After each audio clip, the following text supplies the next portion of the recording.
Welcome back in for another episode of the Ball Boys podcast. Here with Nolan Foster, as always, I am Dylan Mehl. We have some good football talk to have. Recording this on Thursday night now instead of Friday morning. Just worked out schedule-wise that way. A lot of good games this Sunday. Jags, Bills, Eagles, Rams, Cowboys, Niners. Could be, considered game of the year up until this point. And we have to start with the Thursday night game, though. Thursday Night Football just ended. Justin Fields and DJ Moore. Oh, my goodness. Absolutely saucy on the Washington Commanders secondary. Justin Fields, 15 of 29, 282 passing yards, 4 touchdowns. 230 of his 282 passing yards were to DJ Moore. An absolute menace tonight.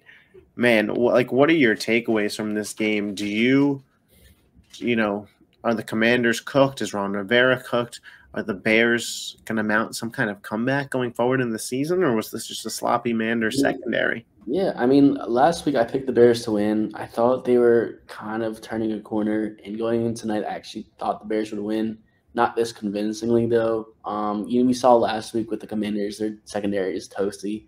So DJ Moore just exposed that in a half, and they're coming off a huge, overtime game. So, that's tough for the Commanders to bounce back on a Thursday night against a team that has to win, as in the Bears. So for me, it was a good watch. Justin Fields, he's still got it. He's still, and I don't know if you're a Bears fan. It's are you happy that they won? Because you got Caleb and Marvin Harrison in the bag. But now you might lose them because you're winning some games here. From my understanding, from Bears fans I've talked to, it feels like they want Fields to be the guy. They liked what they saw last year. A lot of them think Eberflus is the problem, and I tend to agree. Now, I'm not saying Fields is Caleb Williams. I'm not going that far, but I think you can build a competitive team around Fields, especially, with that Panthers pick. That could be the number 1 pick, and you could trade that for a ton of assets for sure. So we'll see where that shakes out. I don't really have any lasting thoughts on this. I think the Commanders are what we thought they were at the beginning of the season, and we've just kind of seen that over the last 3 weeks. Buffalo and Philly, obviously, those are 2 Super Bowl level teams, but for the Bears to go in and beat them, it's okay, this is definitely the 3rd best team in the NFC East. It's a Dallas-Philly race all the way at this point. And for the Bears, I don't think they got playoff aspirations, but again, good to see Justin Fields do well. Obviously, it wasn't the greatest Thursday night game in the history of Thursday Night Football, but we have a pretty solid Sunday slate that I do want to hop into here, starting with another international game in London. The Jacksonville Jaguars are the away team, though, as this is a Buffalo Bills home game. Jags, Bills, Trevor Lawrence, Josh Allen, per my estimation, still 2 of the top 5 quarterbacks in football. Squaring off here, Bills 5.5-point favorites after the beatdown of Miami. Jacksonville got the win over Atlanta in London last week. I feel like the Bills could be a little bit on upset alert here. Jacksonville, I had them as a really good team going into the year. Slow start. Trevor Lawrence felt comfortable in London. Calvin Ridley, of course, scoring the touchdown. The team looked better as well. I think that team being in London for 10 to 14 days while the Bills are just getting there today is a huge advantage in terms of time zone and just being comfortable. So, Nolan, do you feel this is a Bills continuing to dominate win, or could you see Jacksonville pulling off an upset here? Hey, man, the London Jaguars or England Jaguars, they're for real, all right? And I think personally, even if they weren't playing in overseas in London, I think I'd give them a decent shot, and I'm on the same page as you. I think the Jacksonville Jaguars win this game. Buffalo is on their high horse after that huge demolishing against the Dolphins.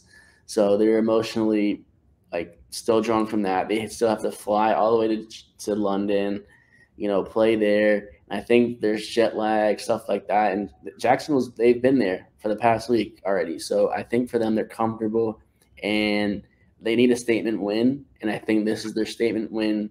They started off kind of slow, but I think if they can win this game, they're back on track and they're really a contender now in the AFC.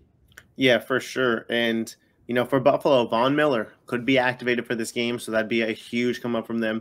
I'm not sure. Obviously, neither one of us are confident either way to take this in the best bets. I like Jacksonville plus 5.5. I don't know if I'd like them to actually win outright as confidently as you are. I had Buffalo as my number 2 team in power rankings this week, so obviously a lot of respect for them there. This feels like, and tell me if I'm wrong, the best game in international history for the NFL. 2 of the better teams that I could think of.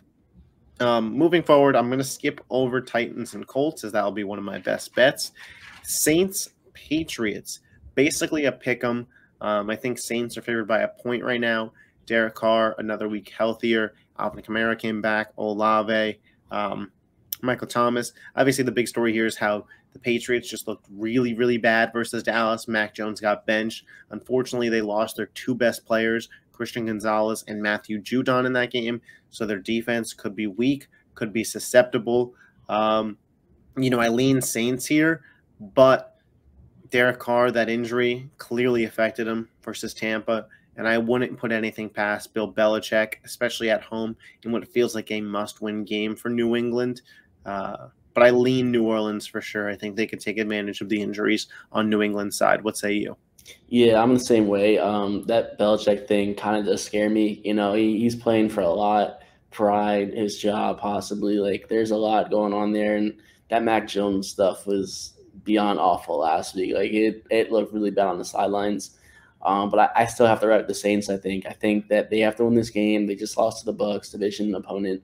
Yeah, they get back on track against a subpar team, and if they don't do it against the Pats, like, I don't know, you're kind of pushing the panic button because Carr's hurt. So yeah, if I had confidence that Derek Carr was 100% healthy, they would have been a part of the best bets. But yeah, I'm just not sure. Ravens at the Steelers, 3-1 Ravens. Lamar, we talked about him at length on Tuesday's episode. Guy's looking like an MVP candidate. Baltimore's 4.5-point favorites on the road. Kenny Pickett looks like he's going to suit up.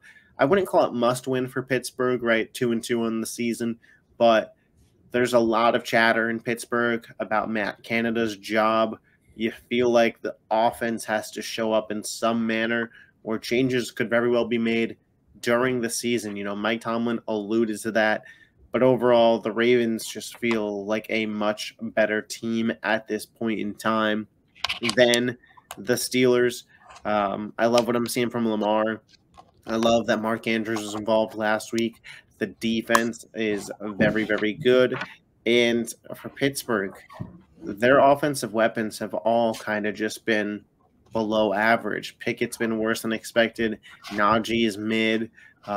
George Pickens hasn't taken that elite step that some people projected that he would. And the defense, to be quite frank, hasn't been special either. Last week, getting destroyed by the Texans.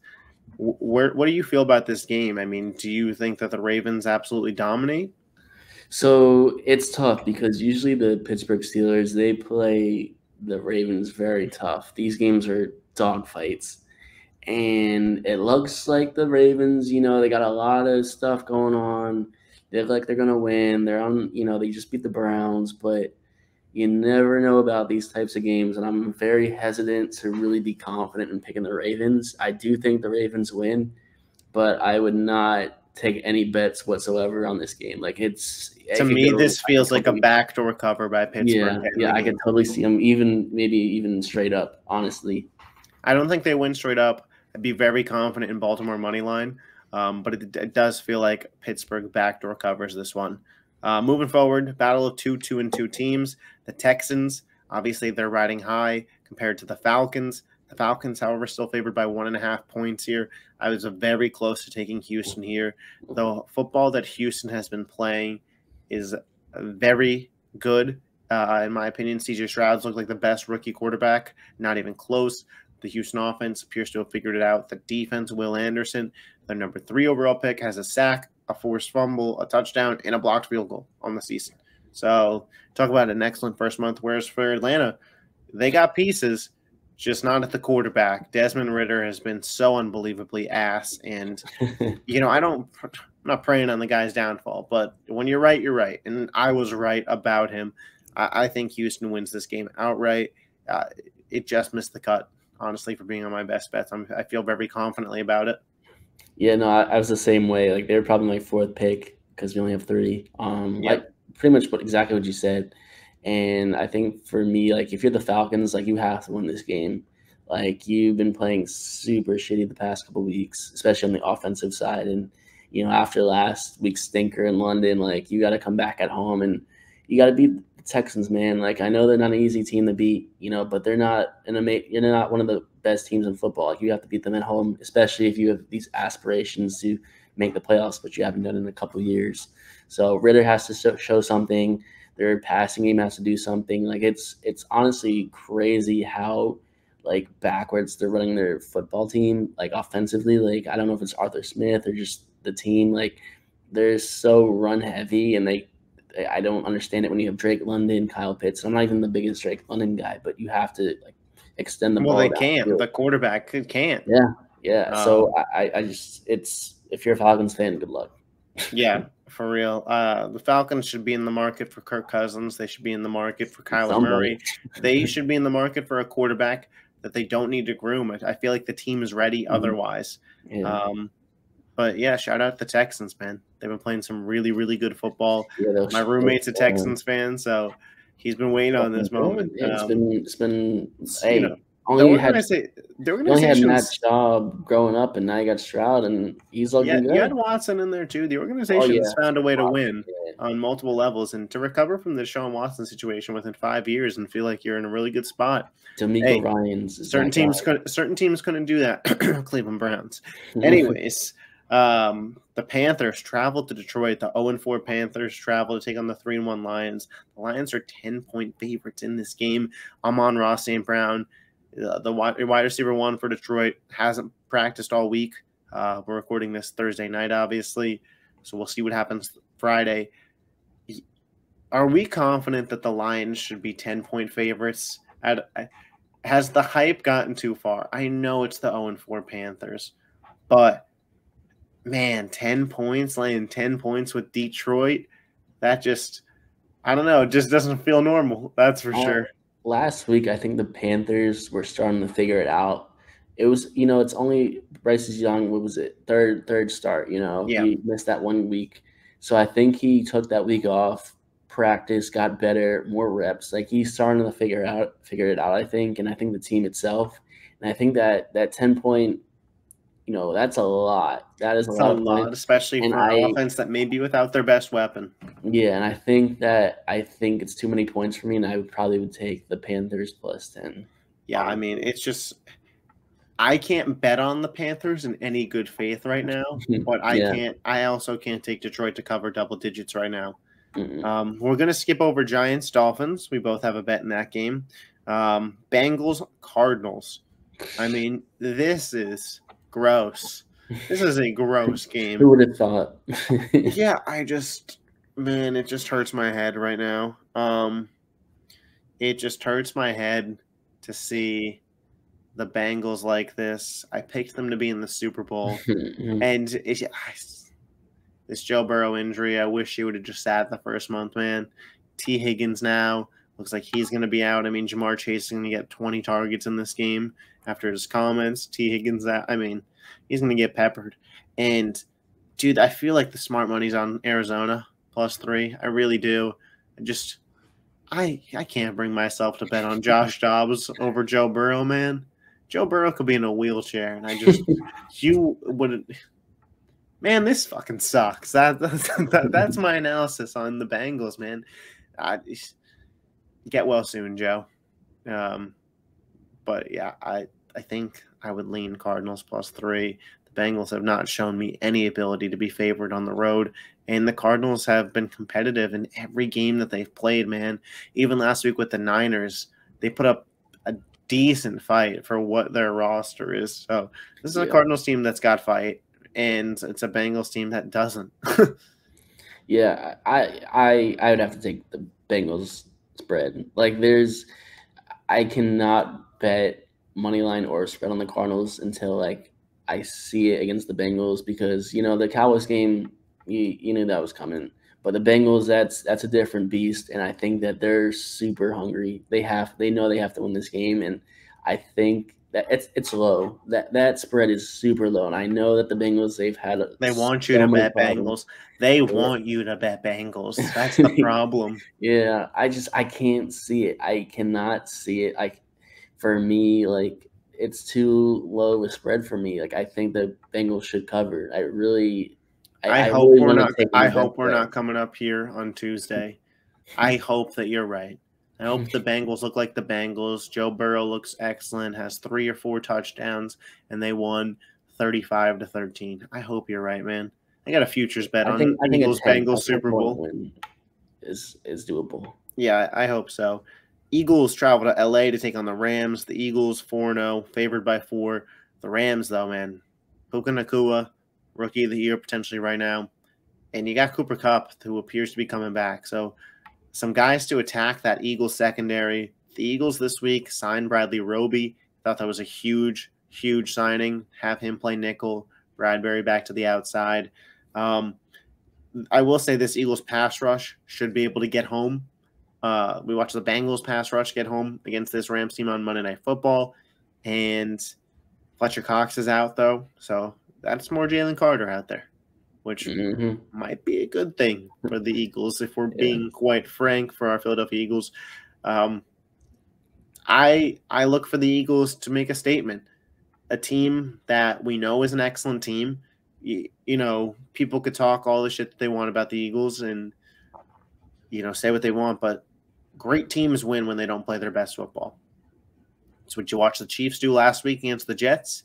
It's what you watch the Eagles do really for the first month of the season here.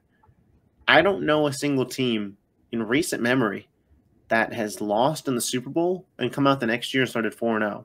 Usually when you lose in the Super Bowl, it's tough sledding for you to start the year. We saw it with the Bengals last year with Joe Burrow healthy. They still had a rough start to the year. So the Eagles have come out, started 4-0.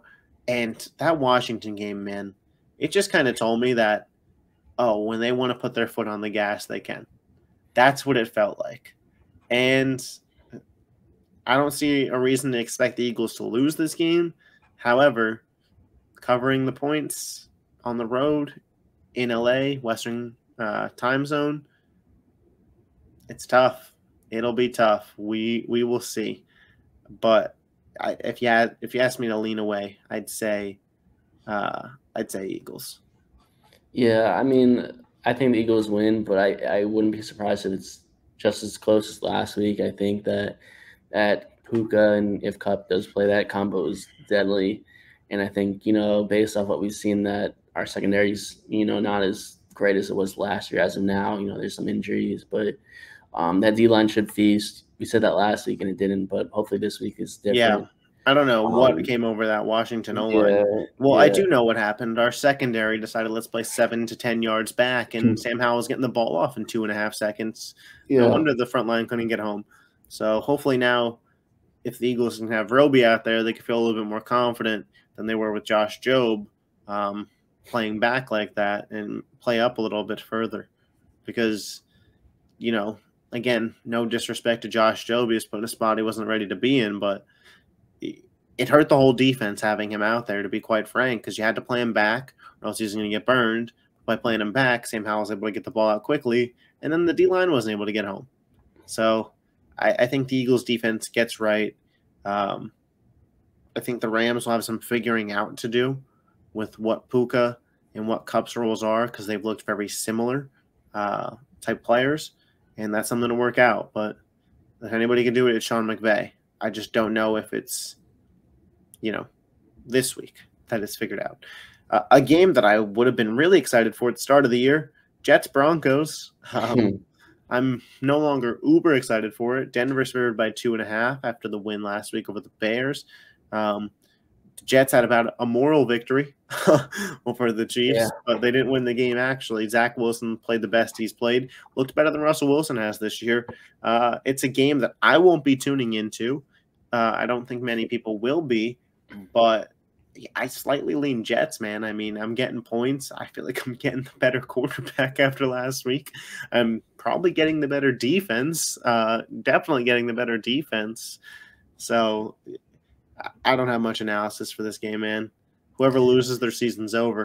That's my analysis. Yeah, I think the Jets win. I think that Broncos defense is very sus. And I think based off of last week, the Jets played very well.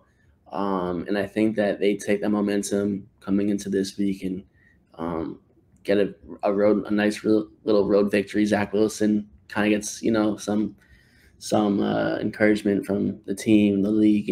Michael Parsons was talking about him this week. Keep your head up high, and I think he takes that into Sunday, and he gets the dub this weekend. So we'll see. So. We'll see. But I don't know. I wouldn't hold it against them to lose against the Broncos. Because Mile High is tough. It's tough, but it's tough for Russ too. Apparently. Hey, maybe he can't breathe, bro. I don't know. Yeah, I don't know. The last game we're going to talk about before best bets, Cowboys Niners. It feels like game of the season up to this point. The 3-1 Cowboys travel to San Fran to take on the Niners. The Niners are 4-point favorites in this one. I lean Dallas, not to win outright, but with the points. Here's my logic on it. Both quarterbacks are mid to bad. Both defenses are elite. It feels like a game that's going to have turnovers. It feels like a game that's going to be low scoring. I think San Francisco will be able to run the ball with Christian McCaffrey. I think that's the difference. I do think San Francisco wins the game, but I think it's by a field goal. I think it's a 2017 win for San Francisco. I like Dallas with the points, but I like San Francisco outright in this one. I trust Kyle Shanahan to run the offense better. I don't trust Brock Purdy more than Dak Prescott per se, but it's not a sizable difference either way. I feel like they're both not good quarterbacks. That's where I'm at right now. I feel like they're both middle of the road game managing quarterbacks, and Brock Purdy has the better team around him and the better coach, and he'll get the win. Yeah, it pains me to say this, but I think the Cowboys win. I have a feeling that the Cowboys win in San Fran. It's one of those games where a lot of people are on the Niners, and the Cowboys have nothing to lose, and I think that's usually when they play their best. Nothing's on them, and it'd be a huge win for them if they did win. I think they do it. Something in me is telling me to pick the Cowboys, and feel so wrong. But I love them with the points. Listen, there's a world where it's 2017 the other way. It's going to be a defensive battle. I wouldn't be shocked if we saw a defensive touchdown in this game. I think it's going to live up to the hype of competitive, but I don't think it's going to be a fireworks show. Both of these teams' identity is defense. Defense for both teams. So, do you trust Dak? Not really. Do you trust Brock Purdy? I get pushback for saying no, but no, I don't. I trust Christian McCaffrey, and I trust Kyle Shanahan. So I lean Niners, you lean Cowboys. But let's get to a segment that we agree a lot more on this week than we have previously. I'm 8-4 on the year. You're 6-6. So a winning week, you become plus money. But our best bets segment, of course, Nolan. Let's hear your best bets. All right. So first things first, we got the Dolphins hosting the New York Giants. If you saw what happened last Monday night and even Sunday, you got to put a lot of money, I think, on this spread. Like, this Dolphins team is going to annihilate this Giants team offensively and defensively. It's going to be awesome to see because I got a lot of Tyreek Hill and A-Chain stock, so it's going to be a nice watch for me. But I really think it's a lot of points, but it looks like a really favorable bet in my opinion. So that's one. So the Dolphins minus 12. Next, I got the Chiefs minus 3.5. For me, you got this Minnesota team. I know they won last week against the Carolina Panthers or whatever. I think the spread's too low. Honestly, I know the Chiefs didn't look too well last week, but they're still the Kansas City Chiefs, reigning champs. Patrick Mahomes, Kelsey, like everybody's pretty healthy, So I would be like, why is it at least not 5.5? I think it's too low. I think they win by at least 5. I think that's reasonable, maybe 6, 7. So I think 3.5 is solid for them, minus 3.5. And then last, I got the Packers +1 against the Las Vegas Raiders. I think what I saw last week against the Raiders, they were struggling a lot. Offensive line. I don't know if Garoppolo is playing. If he does, I still think they're going to have issues. I still think Devontae Adams has a decent game, but I think the Packers win that game outright. I'm going to still take the spread. Learned my lesson that one time. The spread is 1, so yes, but at least I wouldn't take a loss. You could push if it was 21-20. Yeah, exactly. So I wouldn't take the loss at least. So I'm gonna take the Packers +1 there. Yeah, I respect it. Like I mentioned, me and you agree a lot this week. First time it's happened that we have 2 of the same picks. Miami Dolphins -12. I know it's a huge line. Here's what I'll say. The Miami Dolphins, we know they're a good team. They are coming off of a bad loss. They are going to want to show out at home in Miami. And the New York Giants may be the worst team in football. They are bottom 5, that's for sure. The Miami Dolphins are going to feast. We know that this is a team that when they're up, they're willing to put their foot on your throat, put your foot on the gas. They put up 70 versus the Broncos. Yeah, I think this team could score north of 40. And if that's the case, if they're scoring north of 40, you need the Giants to score 30 points for that spread to be covered. Even if they score 30, you need the Giants to score 20-something points for that spread to be covered just about. So I don't see it happening. The Giants offense is just too shit to keep up with the Dolphins. As well, I agree with you. Chiefs -3.5.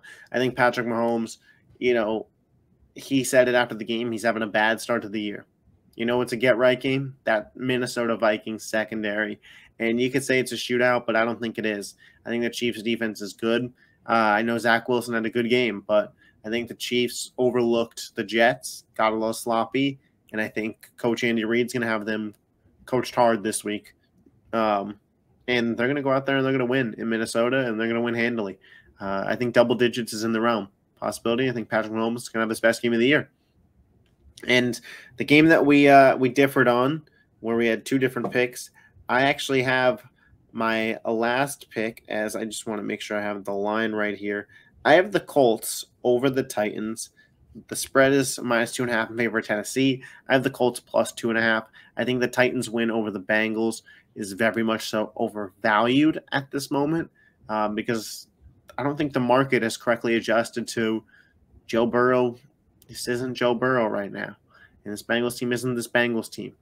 And that being said, I think Tennessee's getting more points than they should. On the road in Indianapolis, Anthony Richardson, Jonathan Taylor should be back. First time we get to see that combination. Shane Steichen, he's been yomping at the bits to play these guys together. I think the Colts win the game outright, but I'm going to take them +2.5. And that's a 3-0 week.